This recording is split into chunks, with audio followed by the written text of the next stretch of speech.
ब महीना अॻु में बदीन बाईपास रोड ते मोटरसाइकिल ऐं कार जी टक्कर में ख़ानदान जे ॿिनि नौजवाननि उमेर ऐं हमज़ा जे फौत थी वञण ऐं हिकु शदीद ज़ख़्मी थींदड़ अमीन जी कंहिं बि सार न लधी। पुलिस हादसो कंदड़ बाअसर शख़्स बदिरां ड्राइवर खे एफआईआर में नामज़द करे जाइ हादसे तां हादसो कंदड़ कार जो मलबो खणी थाणे में ॿियारण जे बावजूद एफआईआर में कार ड्राइवर फरार ॾेखारे केस कोर्ट में चालान करे छॾियो। हादसे में फौत थींदड़ 11 सालनि जे हमज़ा पंहिंजी बेवा माउ जो हिकु ई पुटु हो, जॾहिं त 3 सालनि जो उमेर पुण पंहिंजे घर जी किफ़ालत जो वाहिद ज़रियो हो। हादसे में शदीद ज़ख़्मी थी 2 महीननि खां बिस्तरे ते पियल नौजवान अमीन बि बेवा माउ जो वाहिद सहारो आहे, जंहिंखे हिन मुख़्तलिफ़ घरनि में नौकरियूं करे पैसा गॾु करण बैदि हिकु दर्जी जो दुकानु खोले ॾिनो हो, जेको पिण हिन जे इलाज ते ख़र्च करण बैदि हाणे हू अमीन जे इलाज लाइ सख़्तु परेशान आहे। पुलिस अञा कुझु कोन कयो आहे। जेको गाॾी हुई उन्हनि जी हू तो छॾाए वरिती आहे, पर असांजी बाइक अञा बि हुते पई आहे, पर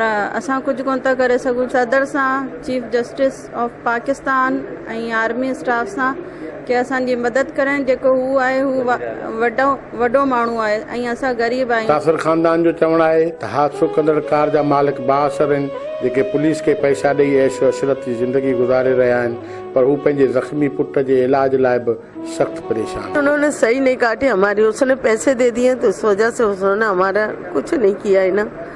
और हाँ वो अमीर होंगे, पैसे वाले हैं, जब भी तो हम गरीब हैं। जाहिर है हमारी कोई सुन रहे, अल्लाह का कोई बंदा हमारी मदद करे।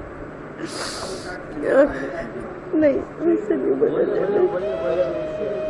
हादसे में फौत थींदड़ नौजवाननि ऐं शदीद ज़ख़्मी थींदड़ अमीन जे वारसनि खे इंसाफ़ ॾियण लाइ न सिर्फ़ बदीन इंतिज़ामिया समेत सिंध हुकूमत जी ज़िम्मेवारी आहे, पर 2 महीननि खां बिस्तरे ते पियल ज़ख़्मी अमीन जे इलाज लाइ हादसे जे ज़िम्मेवारनि समेत सरकार खे वाहिर करे वारसनि खे परेशानी खां बचाइण जी सख़्तु ज़रूरत आहे।